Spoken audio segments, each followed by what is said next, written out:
You're watching Toronto Sports Rush on the Bet Rivers Network. Wednesdays with Keegan, who's coming in with some breaking news. Please, this is where you're gonna hear for the love of God, give me some. Man, wouldn't I love it? I was thinking that yesterday, sitting down to write, because at this point of the offseason, I write 2 or 3 times a week, and my God, it's that time of year where you're writing the same stuff over and over, which results in a lot of the information or bad information that's out there. But Dan, it's still Kyle Tucker season right now, and I feel like we are getting a little closer to a resolution there, just because of the drip of what's coming out on Kyle Tucker. Now, we are talking on Wednesday the 14th, yesterday on the 13th, on Tuesday, we got the report that the Mets are looking at a shorter-term deal, maybe up close to $50 million a year. 50. Ooh. 50. I'm in the wrong business, man. Yeah. And then we got some reporting about the Dodgers and then about the Blue Jays. Now, this is not a coincidence. This is what it sounds like and looks like and feels like when a negotiation is starting to come to the point of actual action. And this, Dan, is why I say there's no such thing as a leader or a front runner or any of that BS in free agency. It's a lot of teams standing back and understanding a market, which has been what the last 2-3 months have been, unfortunately. Then a week, I think, like this one comes, where it's, okay, let's do this. Let's be serious and bring forth what you're actually going to offer. And I feel like we're getting there. Ideally, this Kyle Tucker thing wraps up soon, which would then lead to Bo in the pitching market. But I feel like there's some action there. And Tucker has not only a financial choice to make, but he has a choice to make with how much he's going to bet on himself here, frankly. Do you want to go short term and really make some cash right now and then try again in 2 or 3 years? Or do you want this to be the time you decide your career? Like, do you want this to be the contract you sign and that's it? You ride out a career somewhere. Big choice, man. Very big choice, but I feel like we're finally getting to it. And it sounds like Tucker and Bellinger are after the same thing, except Bellinger would be the better bargain. Well, neither are a bargain because of the money we're talking about, but he would be cheaper. He definitely would be. And the length that Bellinger is looking for, I don't know if he'll get it, looking for 7-ish years, because when you look around the market at, Bregman getting his 5 years, that 5-year deal seems to be where teams want to go right now. And I get that.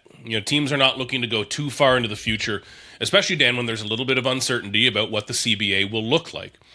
And, Dan, that's not just about will or will there not be a work stoppage, but the CBA itself and how money works in Major League Baseball could be different. We've seen this happen in other sports where there comes in different spending mechanisms with a salary floor or ceiling. We've seen it in the NBA with the first and second apron, which, I'm a big hoops fan. I still don't get it. I have no idea what's going on there. And I've accepted that. I just let it be this mystery to me that people talk about, and I say, sure.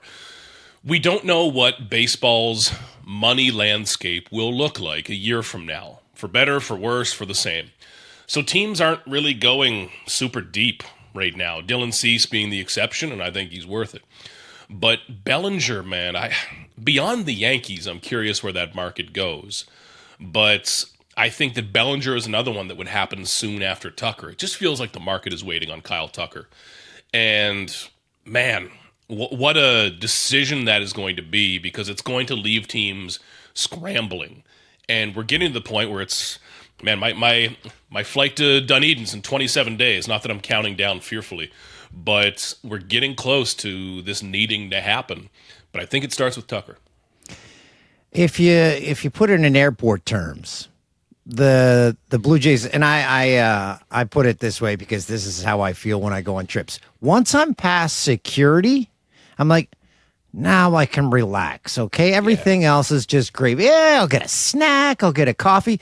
The Blue Jays right now are past security at the airport. They can relax. So everything else that happens now is gravy. Because if you look at the lineup, if they don't sign Bellinger, no Bichette, no Tucker, they've got Springer, Barger, Guerrero, Santander. That might be the only iffy spot. Kirk, Varsho, Okamoto, Jimenez, and Clement. You add anyone, you're losing someone. And people will immediately point to, yeah, we can get rid of Santander, but if you get Bichette back there, then you lose Ernie. So right now, they're past security, and I think they're feeling pretty good no matter what happens now. Yeah, you still got to go make sure your gate's real, too, you know? Oh, yeah, you got to do the gate check. Yeah. Like I fly, 70, 80 times a year? I still check the gate every single time. Yep. And I try to look cool while I do it. I'll walk up, okay, 23? All right, and I'll go back the other way and sit in the lounge and eat a cold plate of something. But it's amazing to see the pace of this offseason, Dan, because a lot of the Blue Jays moves, if they had just happened early January, we're talking about, man, what a heater the Blue Jays are on. But they have paced this out very well. And that shows me, and I believe this, that the offseason has really happened on their terms. I think they're nailing this offseason.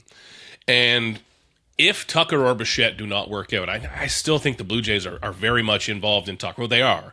But if the Tucker and Bichette markets pass by the Blue Jays, I'm not saying that'll happen, but let's say, to work with a hypothetical, there are still other players, too. You know, there are other ways that this can go. I don't see Bellinger as a Blue Jays fit necessarily, but the Blue Jays would not shut down for the offseason. You know, I still think that they have that flexibility to go out and make some moves. I just think that Tucker is the one they would be willing to take some tax penalties for. Because if they sign Tucker, they're going to get banged with some tax penalties. They would do that for Tucker, I believe. Anyone else, you'd probably have to try to make the books work a little bit more. And that's hard, Dan, because we look at the Nolan Arenado trade. I think that the Cardinals ate 75% of the money left on Arenado. And he's still a functioning baseball player, right? He's not at the peak of his career, but he is a useful baseball player, okay? He's not going to kill you on the field. So wait, that'd be great if they announced, we got a functioning baseball player. He plays. You might have heard of him. But that shows me that if you go out and try to move a Santander or a Berríos in this market, I mean, good luck. You're going to have to eat a ton of cash. And that doesn't really benefit the Blue Jays. So the video game brain, I understand. You look at Berríos' deal and say, oh, just trade him. There's $20 million. No, not at all. Especially when a team can go out onto a market that's still full of pitching, that's still full of position players. If a team wants, let's say, Anthony Santander, why not just go out and sign Eugenio Suarez or another slugger on the market?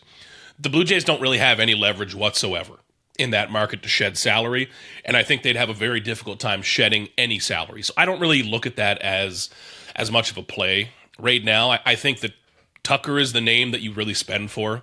Bichette, if his market really changes. But it's going to be interesting to see this play out, Dan. And you're starting to get the real narratives, which are the numbers being reported. And then you're getting a lot of the fluff alongside it, like Bo Bichette and Don Mattingly. That's going to swing this. No. Come on. I think, Bo and Don Mattingly respect each other. They're similar people. I've seen them get along and work together. A bench coach going to a team is not going to swing the negotiations for one of the top free agents in the market. I get the narratives are fun, but no. There's a lot coming out about Kyle Tucker. Well, he's a more reserved personality. I don't know about big markets for him. I mean, I don't like living in the big city, but you make it work when you have a job there, okay? Like, it's easy enough. You spend 3 months Bichette's of the the most season. reserved personality on earth. Right? Come on. You don't need to be at the club every night, okay? Like, you're allowed to go play baseball, then go back to your condo. It's going to be the same in any city. Market talk for personalities is usually really strange to me. So you're seeing a lot of that come out now, but this is all part of the game, man. It's coming quick.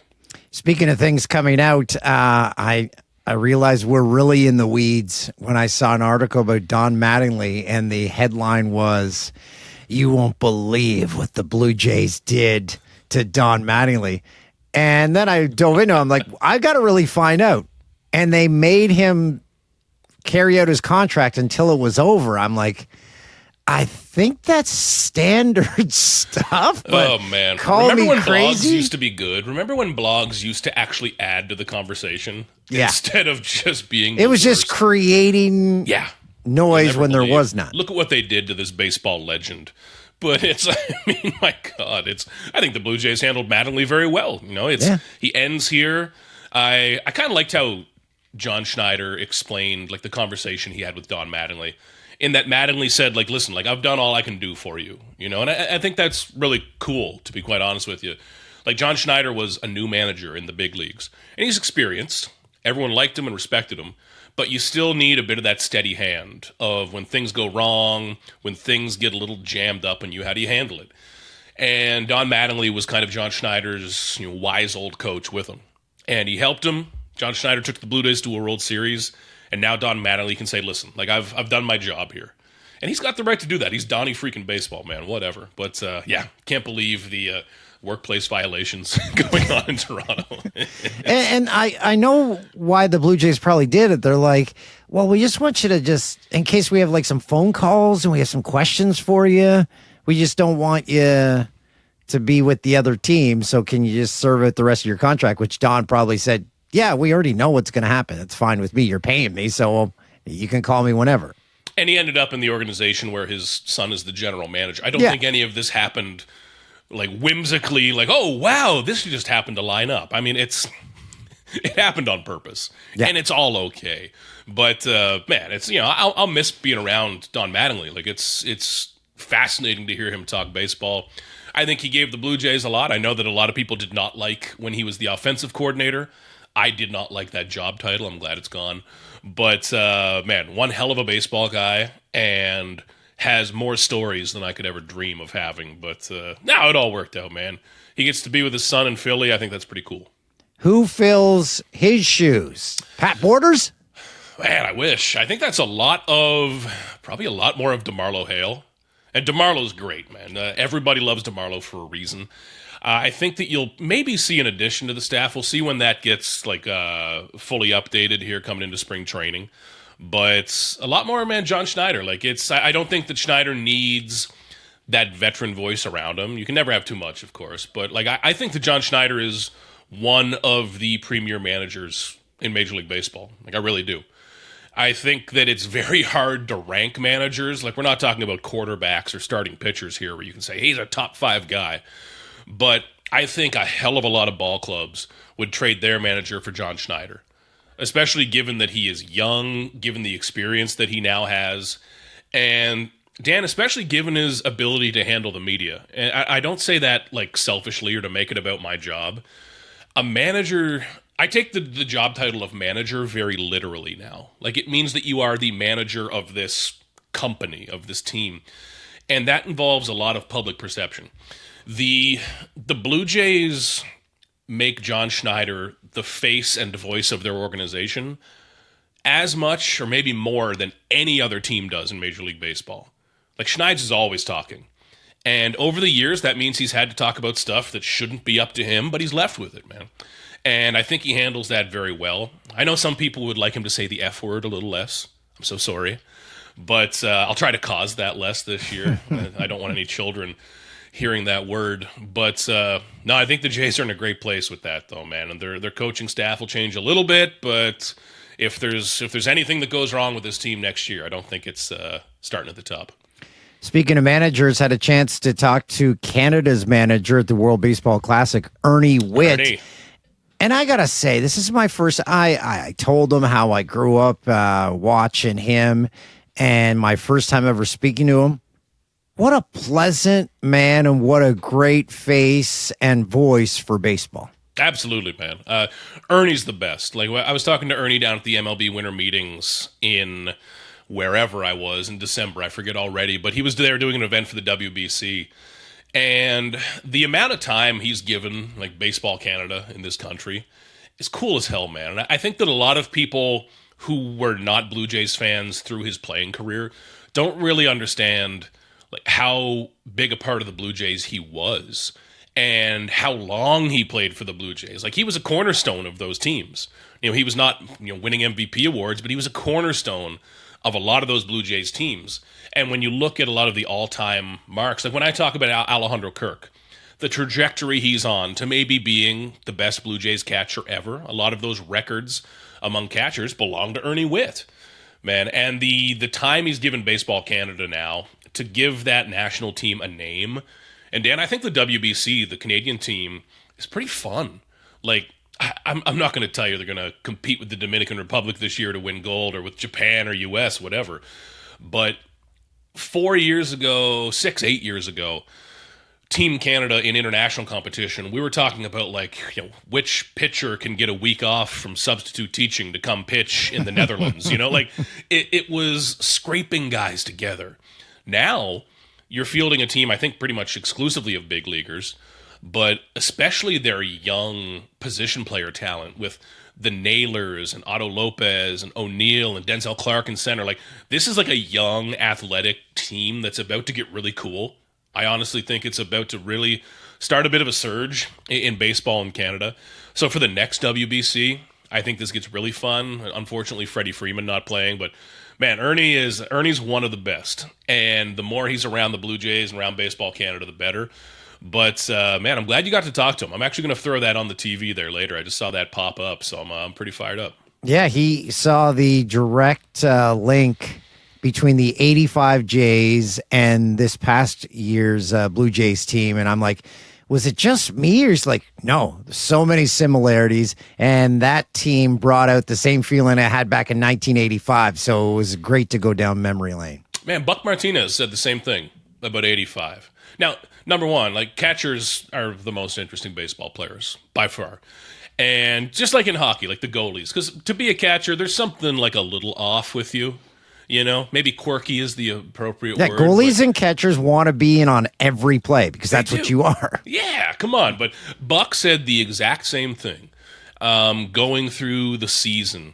And he said it just quietly to a few of us a couple of times, that the 25 team reminded him so much of that 85 team, which, he talked about how great that team was. And looking back on the roster, the collection of personalities, but that was always the one that Buck pointed to as well. And if Buck said the sky's red, I'd believe him, man. Like, I'm a Buck man, so that's pretty cool, though, both catchers. Please get that on a shirt. I'm a Buck man. Thanks, Keegs. You got it, Dan. Thanks for watching Toronto Sports Rush on the Bet Rivers Network.